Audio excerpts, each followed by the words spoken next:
It's a nice rainy day here in my shed. I figured I'd show you how to take an Alpha One lower unit off, take the upper off the lower and change the water pump. So first thing I wanted to go over was the differences Alpha One versus Alpha One Gen 2. The Gen 2 is a little longer in the back. There's also plastic bushings in here instead of rubber bushings on this pin. And the fasteners are through-bolted fasteners instead of studs like this one. These use 7/16 studs that take a 5/8 wrench to take them off. So let's go over the fasteners. The first thing is, how many fasteners are there to take off? There are 7. So the first one, there's a nut up here in the front. There are 2 underneath this plate on the 2 studs here.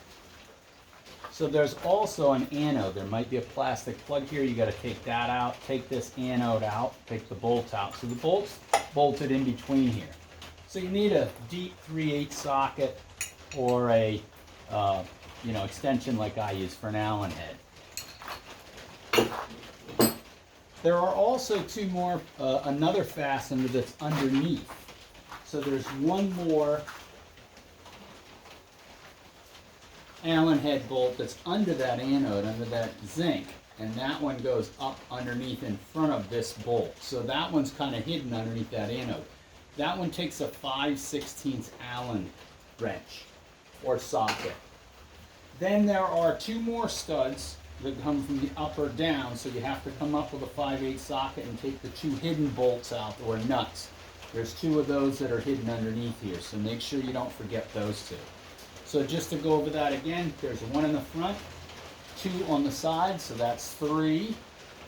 4 for the anode, 1 hidden one in front of the anode, that 5/16, that's 5, and then 2 more nuts you gotta take out, that's 6 and 7. So 7 fasteners all told. Okay, I've got all the fasteners out. Just gonna take the upper off the lower, but what I wanted to show you was a couple of little things about if it gets stuck a little bit.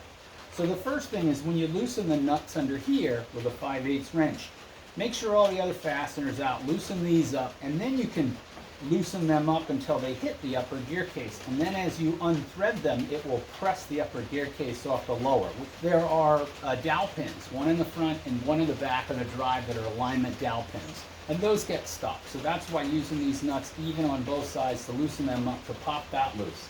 On the back side, the locating pin sometimes gets stuck. So what I use is a rigid type of gasket scraper, and then you can put that in the slot back here and hit it with a hammer, which will help break that alignment pin and pop that out. Okay, so using a thicker gasket scraper, maybe a non-flexible one, something that's stiff, and pop that in there, that breaks it loose.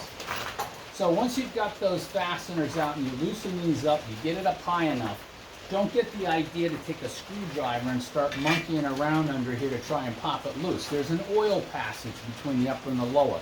You don't want to disturb that. So what you want to do, if you need to, is take a screwdriver and put it in the very front and work on it a little bit until you can get these 2 nuts out. It's the way it doesn't fall on your fingers.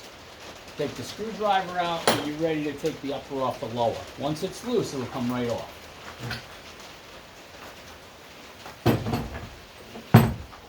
Now, on the upper gear case, I've already taken the fasteners out to speed this video up because it is a little bit entailed. There is a long fastener here, which is a screw that screws into the plastic base. So there's a plastic water pump base under here. It's different than in the Alpha Gen 2s. The Alpha Gen 2s don't use the same idea.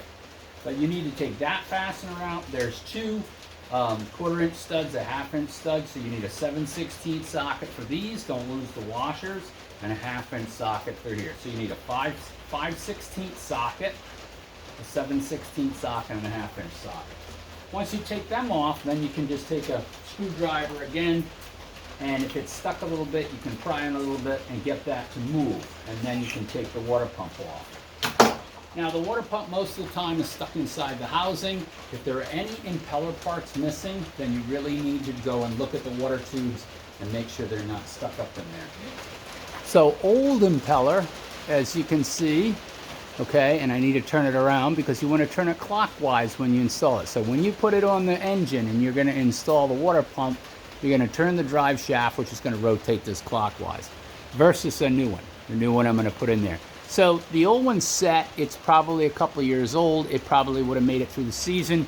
But because these are rigid, they're hard, they're not soft rubber, they can break over time if they're sit for a long period of time. So I'm always erring on the side, I want to change these every year if I can. 2 years on the most. I wouldn't recommend 3, it won't last. Now sometimes when you take the impeller housing off, the water pump housing, the impeller's stuck on the shaft.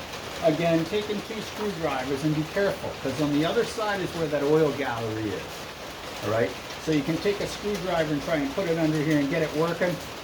Usually they'll come right off. It's usually a composite or a bronze housing and a stainless steel shaft. So they usually come off. When you take the impeller off, don't forget, there's a key here, and that key fits on the shaft. So that key has a slot in it, or a flat side for the back, and that fits the slot that fits inside the impeller. So it's critical you make sure that key goes back in there.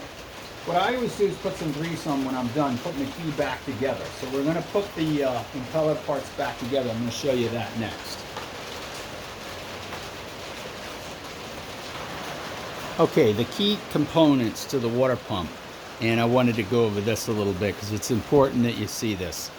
So in the kit, when you get it, it may come with a new cover. It may just come with a stainless steel insert. You can take and put this over a vise on the plastic ends, take a screwdriver and drive that out and just replace that inner cup. That's just an option to do that. In the kit, you're going to have several gaskets. The 2 gaskets that you really want are the ones that have a hook to them, because the plate itself has a hook to it. So the first thing is the plate has a recess side for that stainless steel plate, so the lower gasket goes against that as such. Now what I typically do is, before I put this together, is I take some grease and I rub both of the gaskets with grease with my fingers. I've already done that here, so they've got some grease installed on them. Now the reason I do that is so they come apart easier. So when you're going to take this thing back apart, just like I did with mine, it comes right apart. If you put anything else on there, you put them on dry, they stick to all the housing pieces, and then it's hard to get it apart. So this gasket, the lower gasket, is the one that goes underneath, and that one has to fit like that. The upper gasket is the next one that would go on, and they will fit onto the housing like this. So you're going to put that down over the water pump base. Now the water pump base also has 2 seals in it. So in the event that you do have water getting in the drive, you pressure test it, it could be those 2 seals and you need to change that. Pry that plastic base out. The Alpha Gen 2s just have a round base. You can put 2 Phillips head screwdrivers, a couple little blocks of wood against the housing, you can pry that out. So it's actually a plastic insert for the water pump base, which makes replacing it very, very easy. One critical thing about the base under this, there are probably about 7 different versions. You must order the correct one for the drive. You want the serial number for the drive when you order the water pump kit, or if you're going to order that water pump base. The kit's pretty universal for all Alphas, old MRs, even like #1 drives. But that pump base could be different from an R, an MR, and an Alpha One. So just be really careful you're going to order that water pump base. The kit will also come with an impeller, and it also comes with this double-sided gasket, which is the gasket that's critical that seals the upper to the lower. You must replace this gasket. The other important part is a little rubber slinger here that fits on top of here. It just keeps debris from getting drawn down inside the pump, so make sure you put that slinger on there. All right, we're going to put the water pump back on. I got the water pump base cleaned off. Studs, so it's pretty much impossible to put it on incorrect. Put that one on. Don't forget, put a little grease on these. I've already done that. Then you want to put your wear plate on there. Make sure it's lined up. And then you have the top gasket that goes on here. Okay, now that's on there. I take just a little bit of grease and I want to put it on that wear plate just a touch to give it a little bit of lubrication when I first start it up. The other thing I want to do is put a little bit of grease where that key's going to go so that that will seal that up. I'm also going to put a little bit on the inside of my housing. So next, I'm going to put the key on the shaft. Always use a new key. Don't cheat. It comes in the kit. They do chuck it back and forth and they do wear. Then the impeller has to fit that key, so I'm going to slide this over here. I'm going to hold the key with my finger and wiggle the impeller until I feel it line up. Sometimes you need to hold it with 2 fingers. There it is. And I want to make sure it's locked on the shaft. So I'm going to look in there, make sure that key's on there. I can't turn it on the shaft. Perfect. Now the little trick is, I want to get that impeller inside this cup. People fight, like I see it on the on YouTube all the time. They think to put the impeller in here, and then you got to fight to line it up. I don't know what they're thinking, but that's because they never went to service school. So if you went to service school, the first thing they teach you is put the impeller on here so you know you don't miss the key.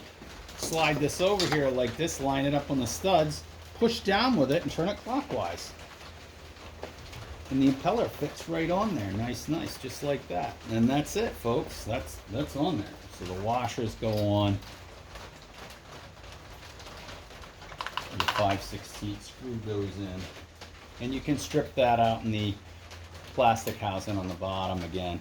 And again, this is 5/16, so it's a 1/2 inch socket. These are 1/4 inch 28 thread studs, so those take a 7/16. Still American in the old product. Don't forget your water pump slinger. This goes on the top of the pump after you're all done and said. Slide that down. We'll tighten the fasteners up. And then what I want to do is make sure that I put this O-ring over here. This is that double-sided rubber O-ring, and you want to make sure that goes in there and put that seal in place. Make sure the seal is fully in that slot. It doesn't stick out. It will fit in there. Once you get it in there, it'll stay. Perfect. All right, so I'll tighten the fasteners down, and then I'll put the upper on the lower.